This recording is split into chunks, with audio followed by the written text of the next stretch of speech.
magsisinungaling ka, ayusin mo. Sir Shen, aminado ako, nagpadalas-dalas ako. Gusto ko lang talaga makahanap ng tamang supplier para sa Shen. Ganun ba? Dahil lang nagmadali ka, kaya hinayaan mo si Xiao Kong na mag-submit ng peking dokumento? Kasalanan ko, sir, hindi ko nabantayan ng maayos. Pagbalik ko, parusahan ko mga taong nagkamali. Kasalanan ng iba? Ang galing mo naman maghugas kamay.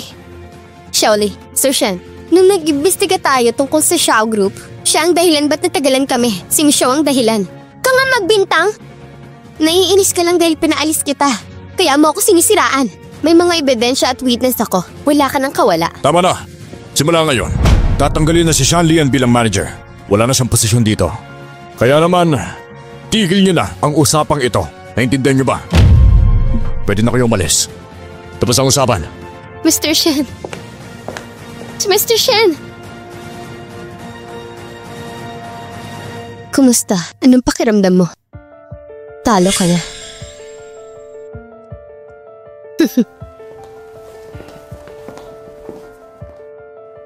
Kala mo, panalo ka na.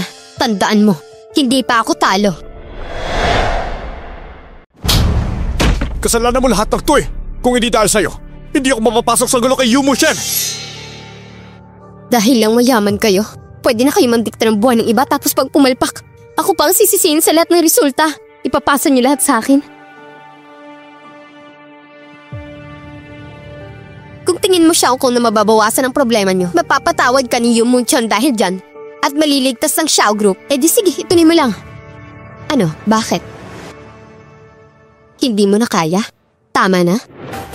Mas mabuting kalmahin mo muna ang sarili mo, makinig ka muna sa akin. Ganito ang sitwasyon. Lugi na ang Xiao Group at wala nang ibang tutulong sa inyo kundi ako lang. Xiao Lian, may paraan ka ba para mailigtas tayo? Gagawin ko lahat. Sabihin mo lang, pakiusap. Basta kaya ko. May paraan naman, depende na lang kung kaya mong gawin. Basta para sa Xiao Group, kahit ano gagawin ko. Sige. Ganito, may ilang araw pa tayo bago ma-sequester ang Xiao Group. Habang nandyan pa si Shen Jinan at Yu Muchuen, walang ibang tatangkilik sa'yo. Pero kapag nawala sila, pag namatay silang dalawa, walang pipigil sa inyo sa bangko. Sakaling may pag-asa pa ang Xiao Group. Ano? Takot ka? Yu Muchuen yan eh. Kapag pumalpak tayo, lalong wala na. Mas lalo tayong malulubog. Dapat mas malinis ang gawin natin. Wala makakaalam.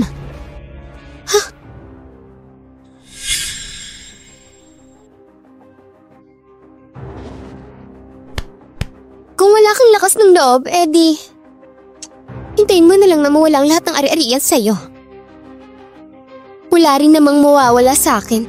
Hindi katulad nyo. Mayaman kayo, may negosyo pa. Sandali lang! Gagawin ko.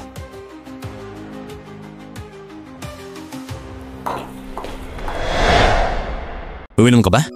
Oo, celebration kasi ngayon. Medyo napadami yung inom ko, masaya lang talaga. Gusto mo sunduin kita? Hindi na kailangan.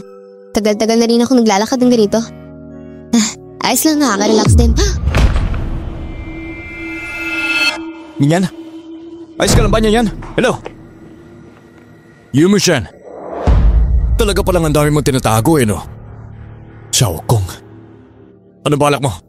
Tanga ka ba o nagtatanga-tangahan ka lang? Nasa akin na ang tao mo. Ano sa tingin mo ang gagawin ko? Ha? Kung may gusto kong hilingin, sabihin mo. Basta wag mo siya sasaktan. Ayos. Gusto ko diretsyo kitang kausap. Mamaya ite-text ko sa iyo ang address. Bukas ng tanghali, pumunta ka mag-isa. Kapag may sinama kang iba, papatayin ko agad ang hostage.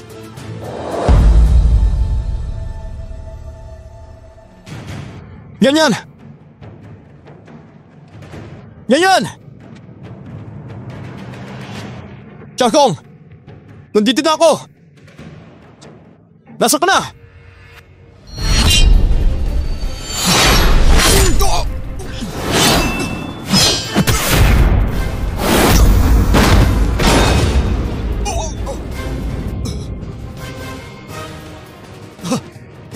Nasa siya yan?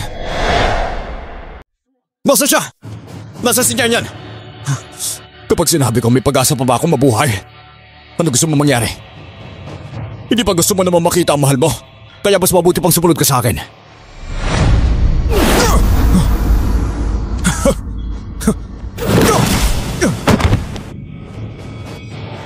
sige!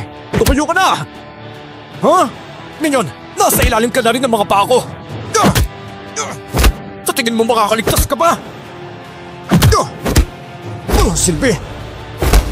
Basura ka!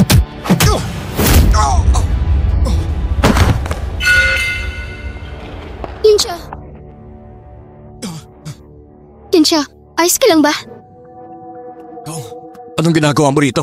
Halika, tumayo ka na.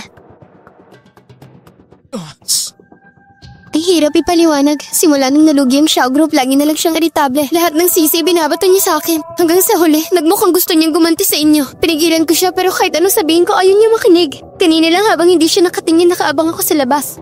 Hindi dapat pagkatiwalaan ng babaeng yan. Pero sa ngayon, ang mahalaga may ligtas muna si Nyan. Salamat talaga. Alam mo ba kung nasan si Nyan? Oo, alam ko. Doon siya, samahan na kita. Ako na lang ang pupunta. Pupunta na ako. Mukhang di pa rin siya naniniwala sa akin. Mukhang kailangan ko pang gumawa ng paraan.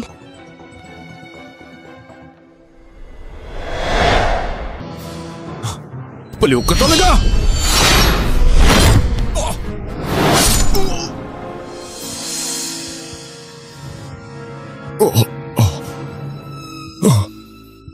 Naglakas loob ka pa talagang treat rin ako.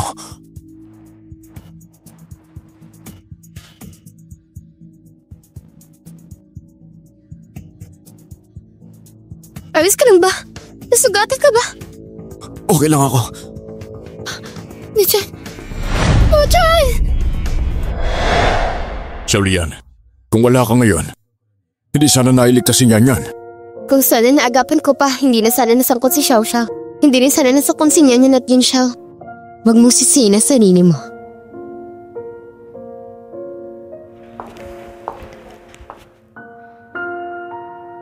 Nyan, mapapatawad mo pa ba ako? Hindi ko alam kung ano na naman ang pakulo mo. Pero payo ko lang.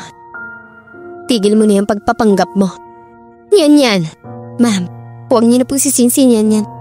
Ako po nagpadala kay Xiao Xiao. Doon na siya ilagay sa alanganin. Nung hinarap ko siya, doon ko lang nalaman. Nabalak niyang patayin sila Nyan at Yun Xiao. Pinilit ko siyang pigilan pero ayaw niya makinig. Buti na lang tinulungan ako ng Diyos na bigyan pa ako ng tsansang maligtas sila Nyan at Yun Xiao. Naiintindihan ko kung hindi mo ako mapapatawad. Dahil malaki talaga ang kasalanan ko. Kaya napagdesisyonan ko simula ngayon. Aalis na ako ng Jiangshai. Xiaolian, bakit mo naman kailangan gawin yan? Sir, ma'am, huwag niyo na po akong pigilan. Nakilala ko kayo nitong mga nakaraang araw. Isa yun sa pinakamasayang nangyari sa buhay ko. Paalam po. Mag-ingat po kayo.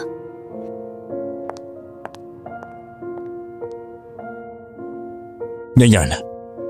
Pa, ma. Mauna na kayo. Gusto ko lang mapag-isa. Huwag ka masyadong magpagod, ha? Tara.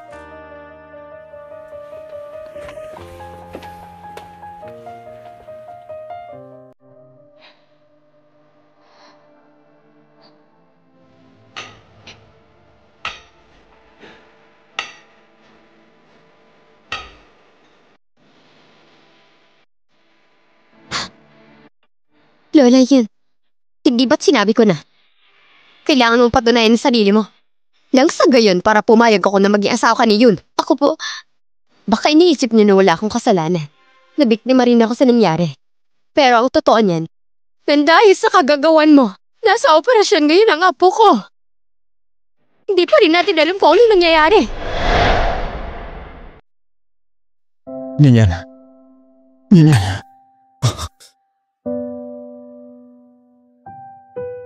Lola? More, gising ka na.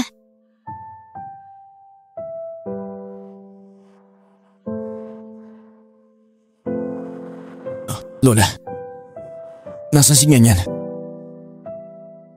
Huwag mo nang banggitin ang malas na batang yan. Lola, ano bang nangyari? Ha? Sabi ko naman sa'yo noon pa, ang babaeng yan puro gulo lang ang dala. Wala siyang kasalanan, Lola. Walang kasalanan. Hindi siyang may kasalanan? Kung hindi dahil sa kanya, hindi ka mapapahamak ng ganito. Lola, toong mahal ko po siya. Sabihin niyo ba? Ikaw bang nagpalayas kay Yan? Siya mismo ang nagdesisyong umalis. Hindi ako naniniwala. Hanapin ko siya. Teka. Hindi pa lubos na magaling ang katawan mo. Katatapos mo lang maoperahan. Saan ka pupunta? Hanapin ko siya. Dahil sa kanya mo ka nang mapahamak. Mapahamak ako. Kahit buhay ko pa ang kapalit. Handa akong gawin ng lahat. Basta, hindi ko kaya mabuhay na wala siya.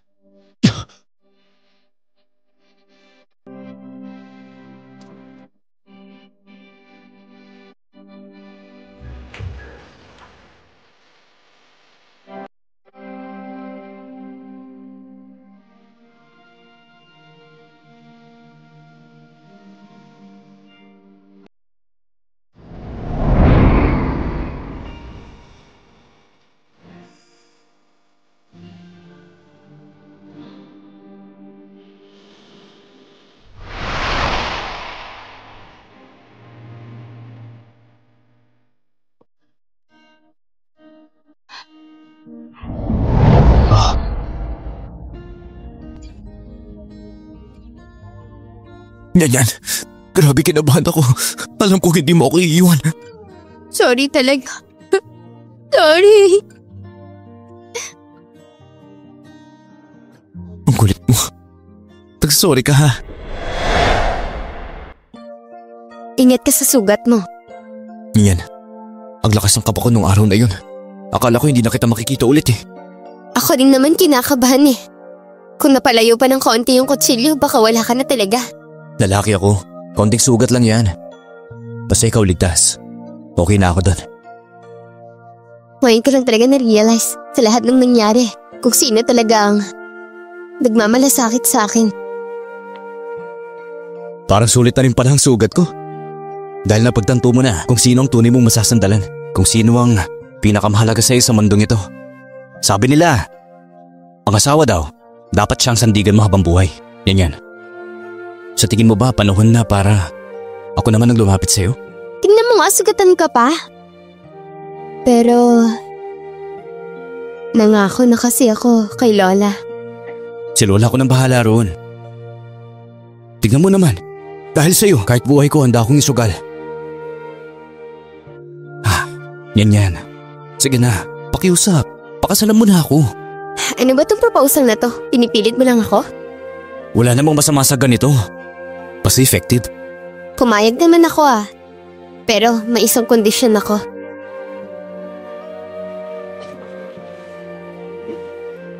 Mrs. Yun, kahit anong kondisyon, tanggapin ko basta pumayag ka.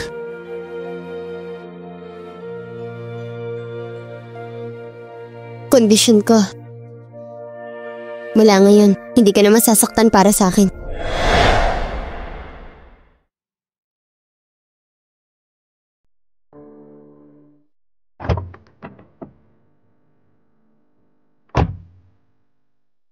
Hindi ba sinabi ko na sa'yo itong mga nakaraan na huwag mo na akong hanapin?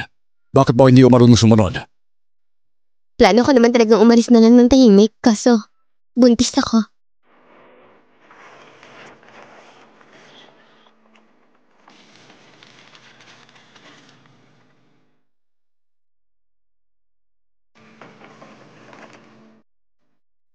Matagal ka rin namang nakasama ni Xiao ko at hindi ko mapaniwalaan kung akin ba talaga yung batang yan.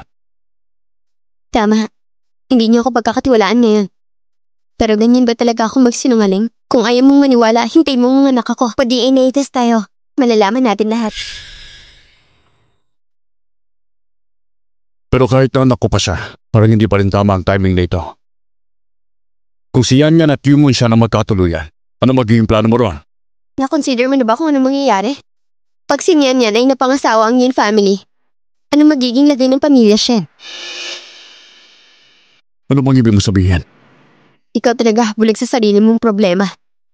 Pag si Yan talagang napunta sa Yin family, at kapag dumating ang panahon na wala na kayo, sa tingin mo ba ano mangyayari sa Shen family?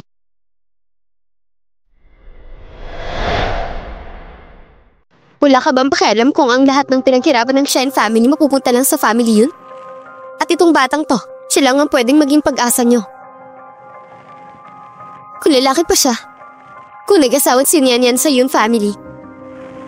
Yun ang mas malakas sa kanyang dalawa. Yun ang mangyayari. Akala mo hindi ko alam ang totoo mong pakay. Talagang mapandil lang kang babae.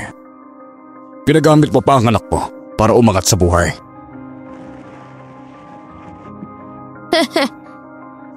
Shen Yingyuan, masyado pa pala kitang minamaliit.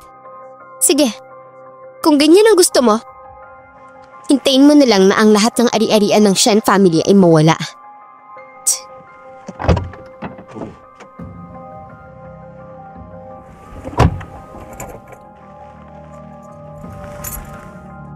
Ito ang bahay ko sa labas ng syudad. Walang nakakalam nito. Dito ka muna magtago. Huwag ka nang magpapakita sa iba. Lahat ng plano natin, hintayin natin ang paglabas ng bata.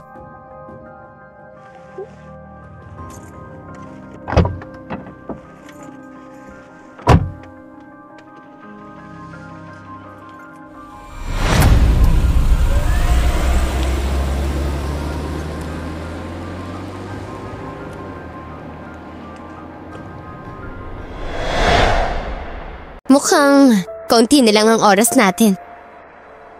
Si Shen Mingwan wala namang nagawa. Pero gusto niya tayong pigilan. Na-expect ko sa kanya yan. Ano plano mo ngayon? Yung pagpapanggap mong buntis ka. Kahit mag-propose si Yun Muchuan o hindi, pareho lang naman ang mangyayari.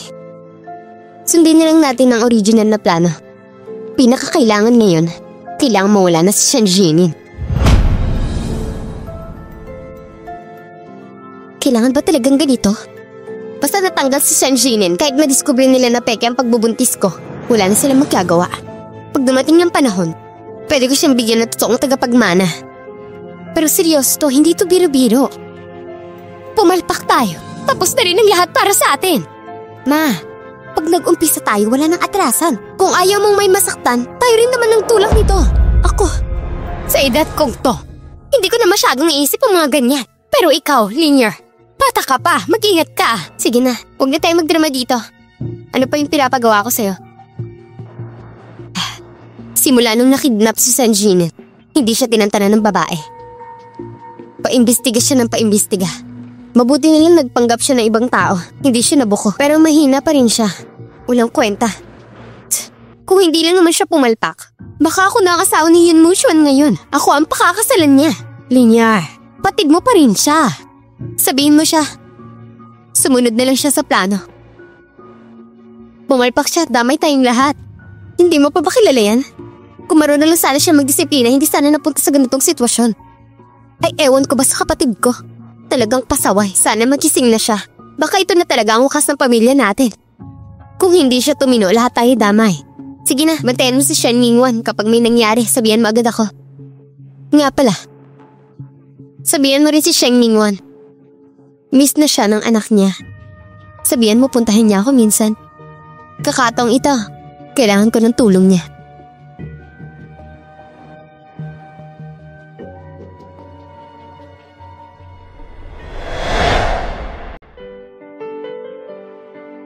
Hindi ba sinabi mo ikaw na bahala kay Lola? Bakit? Ikaw pa naman ang klase ng siya na walang inaatrasan. Natatakot ka na ba? Hindi ako natatakot. Nangako lang ako kay Lola na ayusin namin ang problema namin. Hindi ko pa nga natutupad, nandito na ako.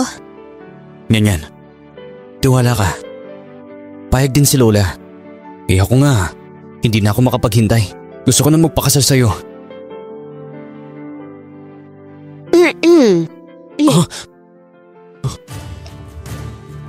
Dok, pwede pakicheck nga po yan. Toong buntis nga po talaga siya. Sir Shen, huwag po kayong magalala. Kapag may resulta na, unahin kitang tawagan. Parang po ba para malaman kung sino talaga ang ama ng bata? Kung gusto niyo pong magpa-DNA test, masyado pa pong maliit ang baby. May risk din po yun. Hindi ko may re-recommend. Naintindihan ko. Salamat.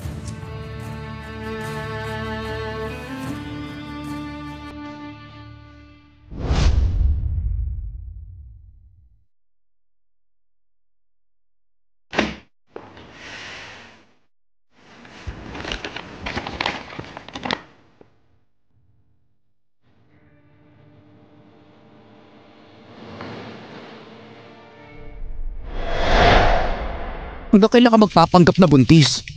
Alam mo namang hindi tanga si Sheng Mingyuan. Pag nalaman niyang nakunan yung bata, sisisihin pa rin si Shen Jinin. Siya pa rin ang may kasalanan.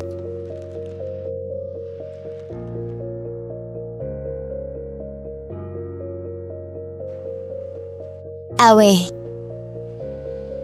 Pumunta ka na sa pamilya, Shen. May driver tayo. Ate, hindi ka naman siguradong liniwala doon na matandang yun na talagang tatanggapin niya akong malayong pamangkin, di ba? Wala na siyang choice. Nakahanda na lahat ng kailangan. Pero malinaw na. Pagkatapos ng lahat ng ito, dapat una akong magpapakasaya kay Shinjin. Hindi ko pa natatry makasama ang isang mayamang dalagi. Kaya wag mo na akistorbay sa plano ko, ha? Bahala ka na kung anong trip mo. Sawa ka. Ha? O sige, usapan yan, ha? Hindi ba sinabi ko na? Mag-ingat ka nito mga nakarang araw. Pinapunta mo pa ang nanay mo para ipatawag ako. Anong kailangan mo? Narinig ko si Yun Muchuan. Lumapit na raw para mag-propose. Hindi mo na dapat pinoproblema yan. Oo nga naman, syempre. Ngayon ay ako lang ang may karelasyon mo. Yung anak natin, baliwala lang sa pangalan at hindi kilala. Kaya mo ako pinatawag. Para lang makinig sa mga hiniing mo, huwag na lang siguro. Alam naman nating dalawa kung ano lang tayo. Alam mo rin yon. Alam natin pareho ang laro dito. Aba kahit papaano, ina pa rin ako na magiging anak mo. Wala ka na talagang pakialam sa akin? Ano ba, tumigil ka na nga, seryoso ako ngayon. Teka. May sasabihin ako. Ano yan? Ngayon si Yun Muchuan, palagi na siyang nasa bahay ninyo. Yung anak natin, lumalaki na rin araw-araw. Baka sa susunod kung gusto mo akong puntahan, baka hindi ganun kadali. Huwag ka mag-alala. Kung kailangan talaga kitang dalawin, pupunta pa rin ako. Paano kung mahuli tayo ng iba? Gulo lang yan. Kaya may naisip ako. Anong naisip mo? Palitan niyo ang driver niyo. Palitan ang kakampi natin. Para kung may business meeting kang dahilan, mas safe pumunta dito. Kasi kung lagi nagtataxi, baka mahuli ka rin. Sino babalik? Tita ko lalaki, hindi nga siya successful. Pero marunong siya mag-drive. Pero si Mang Zhao, matagal ang driver sa amin. Wala siyang naging problema kahit sa akin. Hindi magiging madali na maghanap ng iba para sa kanya. Ako na bahala dyan. Na-prepare ko na ang plano para sa'yo.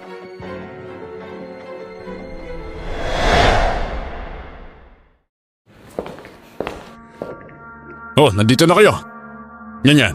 Papakilala ako. Siya si Xiaowei. Miss, simula ngayon, siya ang magiging driver natin. Sige, magtrabaho ko na muna. Opo, sir.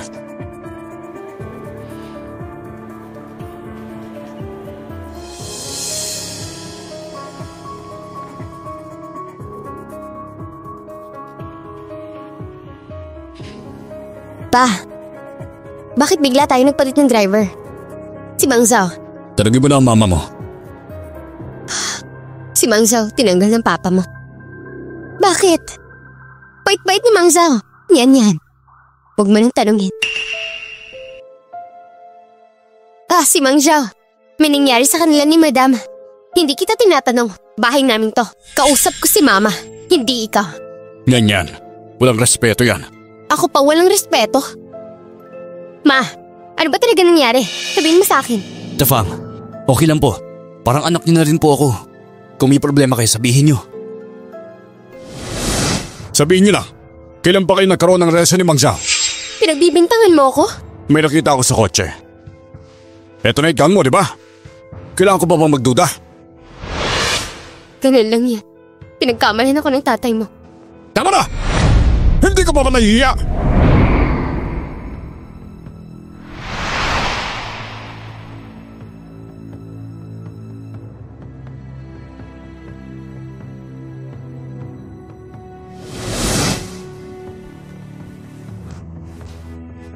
Ma, huwag kang malungkot. Naniniwala ako sa'yo. Tutulungan kita, okay? Oo, Tito Fang. Itong bagay na to, ako at si Nyanyan. Gagawa namin ang paraan.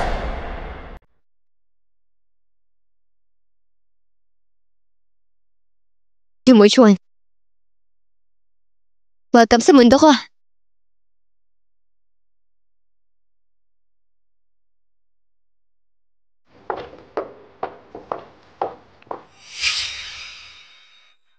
Kita mo ba yan? Yang kadadaan lang, si Xiang Lian yan. Bumili siya ng isang malaking kondo para lang sa kabit niya. Ito mismo. Nagulat ka ba? Dapat in-expect mo na.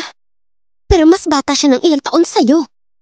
Noong pumasok siya sa pamilya natin, sabi ko na sa'yo. Pagsisisihan mo yan. Talagang walang utang na loob. Sa lahat ng kabitan ko sa kanya. Pali na ang lumalapit kailangan nilang tukain. Si Shen Mingwan din hindi rin mabuting tao. Pareho silang dalawa, mga traidor. Teka lang, kalma ka muna. Pinakamagandang paraan para gumante. Talsik si Shen Mingwan nang walang kahit ano. Gusto kong makita, pag wala na siyang pera, kung gusto pa rin siya ni Xiang Lian. O sige, ikaw na bahala. Anong gusto mong gawin? Hintayin natin. Hintayin?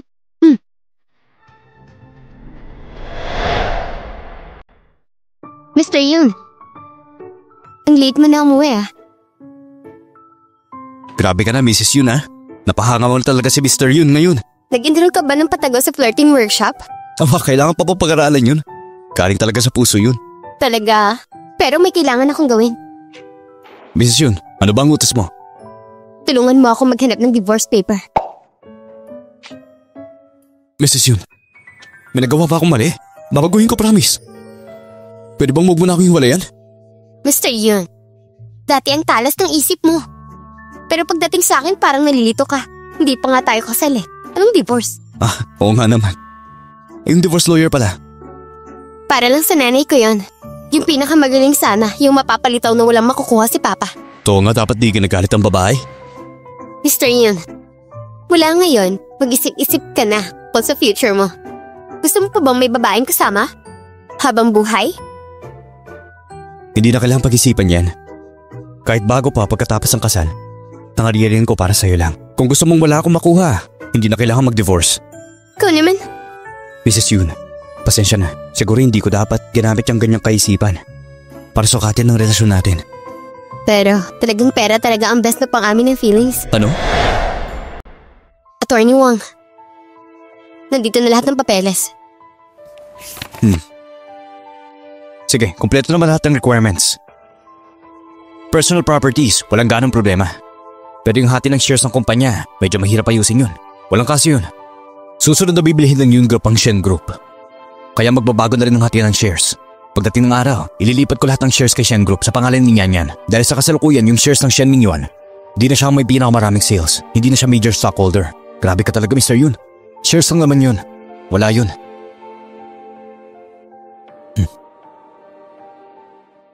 Ngayon na nakita ko si Madam Yun, sobrang honor para sa akin yun. Mr. Shen, sobra naman ang papuri mo. Ang punta ko dito ay di lang kabag-anak ni Yung Munchuan. Yung ibang titulo, wag na nating pag-usapan. Wag na lang yan. Oo nga, Uncle Shen. Para hindi na formal masyado. Tol naman, isang pamilya na tayo rito. Tama ka nga dyan. Pero parang medyo nakakailang pa Kaya didiretsuhin ko na. Kailan ang kasal? Napag-usapan niyo na ba? Kayong mag-asawa? Ganito po kasi yan. Kabilang pamilya na tayo dito. Pareho po kasi tayong galing sa mga kilalang pamilya. Lalo na kayo na pamilya Yun. Iba talaga ang dating ninyo. Kaya ang tingin ko, kasal na ito. Dapat pagtalungan talaga natin ang date. Pinatingnan ko na rin ang date. Sa susunod na buwan at kawalo, magandang araw din yon. Pero ang kasal, napakalaking bagay niyan. Hindi rin madaling ihanda ang lahat. Sa next month na kaagad. Baka masyadong madali yan. Hindi naman po kami nagmamadali. Hindi naman kami nagmamadali, Uncle Shen. Hindi naman talaga nagmamadali. Patsisiyan yan, gusto niya. Na simple lang yung kasal namin. Basta nandoon ang mga mahal sa buhay. Masaya na kami, sapat na yun. Sa pamilya yun po kasi, kami lang naman po ni Lola. Ay, naku, hindi pwede yun. Pamilya kayo ng Yun. Kumalat yan. Baka isipin ng iba kami na Shen, hindi nakapagbigay ng dowry. Pa, ayoko talaga ng maraming tao. Basta kayo ni Mama nandyan, masaya na ako. Yan. Isang beses lang naman itong mangyari sa buhay mo. Sayang ang pagkakataon. Pag hindi mo ginawang ingrande, baka pagsisihan mo balang araw. Tama ang mama mo. Isa lang naman ang anak namin. Ayokong balang araw, umiyak at magsisi ka pa. Kaya dapat maging magarbo yan. Pero tayong matatanda, dapat wag na masyado makialam. Yun ang mga bata ngayon. May sarili silang mga gusto. Tama naman ako, hindi ba? Po, Lola. Pa, Ma, alam kong gusto niyo lang akong mapasaya. Ang mahalaga lang, basta kasama ko siya. Wala na iba pang importante. Sige na nga, Ako na magdidesisyon bilang matanda dito. So ayos na ang kasal. Next month, ikaw 8. Boss Shen, may tutol ka ba? Wala naman akong tutol dyan. Kung lahat naman ipayag, wala akong sasabihin. Salamat, Uncle Shen. Pangako, aalagaan ko si Nyan.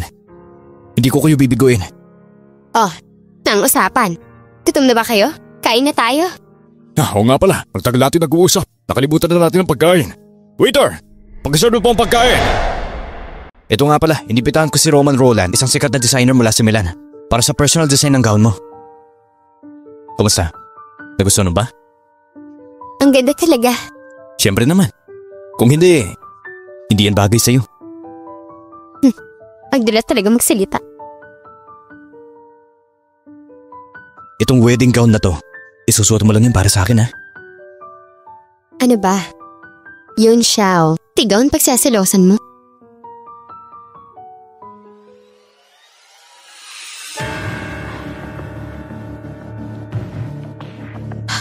Saan tayo pupunta? Hindi naman to yung daan papuntang kasalan na. Saan mo ako dadalhin? Para! Gusto kong bumaba. Para, please! Problema pa bang... Ngayon mo naman napansin? Hindi ka naman pala matalino. Ano bang balak mo? Wala naman. Gusto lang naman kitang dalhin sa isang kaibigan bago ka magpakasal. Sino? Sino? Pagdating na lang natin. Pagbaba natin makikita mo.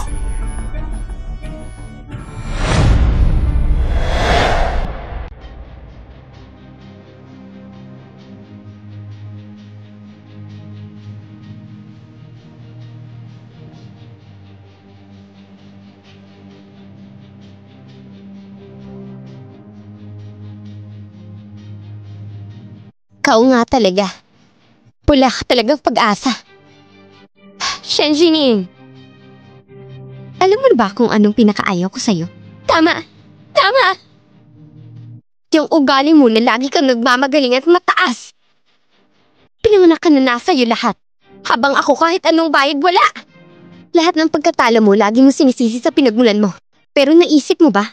Kung totoong gumagapa sa'yo, hindi ang simula mo, kundi ang kasakiman at kababaan ng loob mo. Kababaan ng loob? Simula pagkabata ko, honor student ako. Pero dahil lang wala akong pamilyang malakas, pati scholarship na agaw pa ng iba. Nagpakahirap ang nanay ko para mapaaral ako. Trabaho ng trabaho, umabot sa pagkakasakit ikaw. Pinanganak ka, panalo na. Sino ka para husga ng shortcut na pinili ko? Kaya yun ang dahilan para maging kabit ka? Para magdako na pera at manakit? Sabi mo ikaw ang pinagkaitan ng tadhana, pero naisip mo ba? Bawat galaw mo, kinukuha mo ang dignidad ng iba. Inaangkin mo na ang buhay nila! Dignidad? Alam mo ba talagang ibig sabihin ng dignidad? Alam mo ba ibig sabihin ng dignidad? Habang ikaw walang inaasahan na kupulang sa harap ng piano. Ako, nagmamakaawa lang ako para makakain. Papakubaba ako sa lahat ng tao. Habang ikaw nakabihis ng mamahalin pumupunta sa mga party. Habang ako paluhod lang na namamali mo sa ibang tao, hindi mo ba naisip yon? Hirap na hirap ako! Tita, parang awa mo na. Tito, pakiusap. Nagmamakaawa po ako. Kahit kailan hindi mo naranasan ang tinatawag mong dignidad. Kakamali ka. Ang dignidad hindi yan binibigay ng iba. Ikaw mismo ang kumakamit niyan. Pwede mo sana makuha lahat ng gusto mo para sa sarili mong pagsisikap. Pero pinili mo ang pinakamaduming paraan. Akala mo ba pag pinatay mo ako at ang pamilya ko makukuha mo lahat ng gusto mo? Hindi.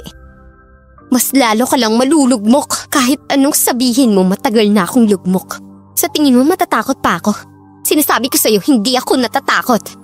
Papakita ko ngayon kung paano ginagantihan ng gaya ko. Ang mga kagaya mong wawasakin ko! Tiyang niyan, ito ang kinakainisan mo. Ay hindi ako, kundi ang sarili mo. Galit ka sa sarili mo dahil hindi mo matakasan ang anino ng nakaraan mo. Kahit patayin mo ako, hindi pa rin magbabago na ikaw pa rin ang talunan. Tumihimik ka! Kayo ang mayaman, kayo ang may kapangyarihan. Ano naman ang karapatan niyo para husgahin ako? Sinasabi ko sa'yo, madali lang sa inyo sabihin na magsikap lang. Kasi simula't simula, hawak niyo ng lahat habang kami naghihirap. Siyang Lian, hindi ko hinuhusgahan ang buhay mo. Ang sinasabi ko lang naman, kahit ano man ang kahihinatnan mo, kasalanan mo pa rin yun. Nagreklamo ka ng nagrereklamo pero hindi mo naman nakikita ang sarili mo. Kaya walang mangyayari. Dahil dyan, titiyakin kong mananahimik ka habang buhay.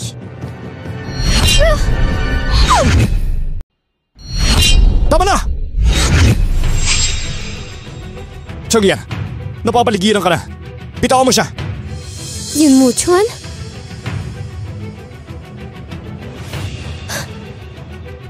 So ito palang lahat ng plano nyo. Matagal na kayo nag-abang? Simula pa nung lumitaw si Xiang Wei. Alam na namin ang lahat.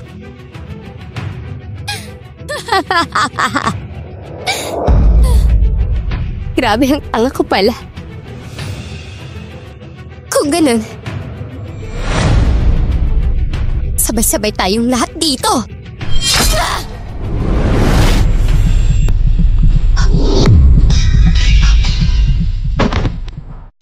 Akala mo ba, ikaw lang ang marunong gumamit ng plano? Nilagyan ni Mei ng tracker ang wedding gown. Pinilitan ko na lahat ng tao ko ng counter-tracking device. Nilagyan pa na ng pampalito. Sa araw ng kasal, siguradong naghuli silang lahat. Oh, ang wedding gown.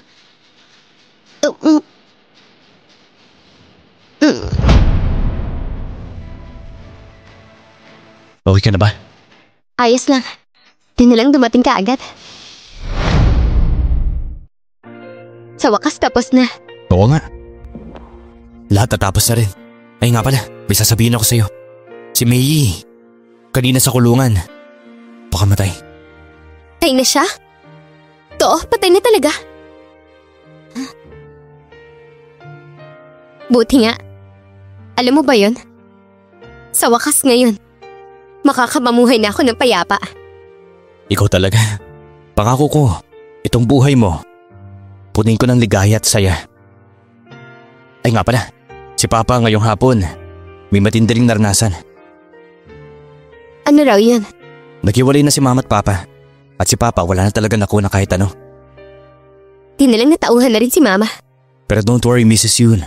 Pangako ko, hindi na ako magiging katulad ng ginawa ng Papa mo. Eh ikaw din dapat siguraduhin mo na hindi ka tulad ng mama ko. Hindi mo ako bibigyan ng ganong chance, ha? Tara na. Saan tayo pupunta? Bakit? Gusto mo bang umatras, Mrs. Yoon? Siyempre, sa kasal natin pupunta.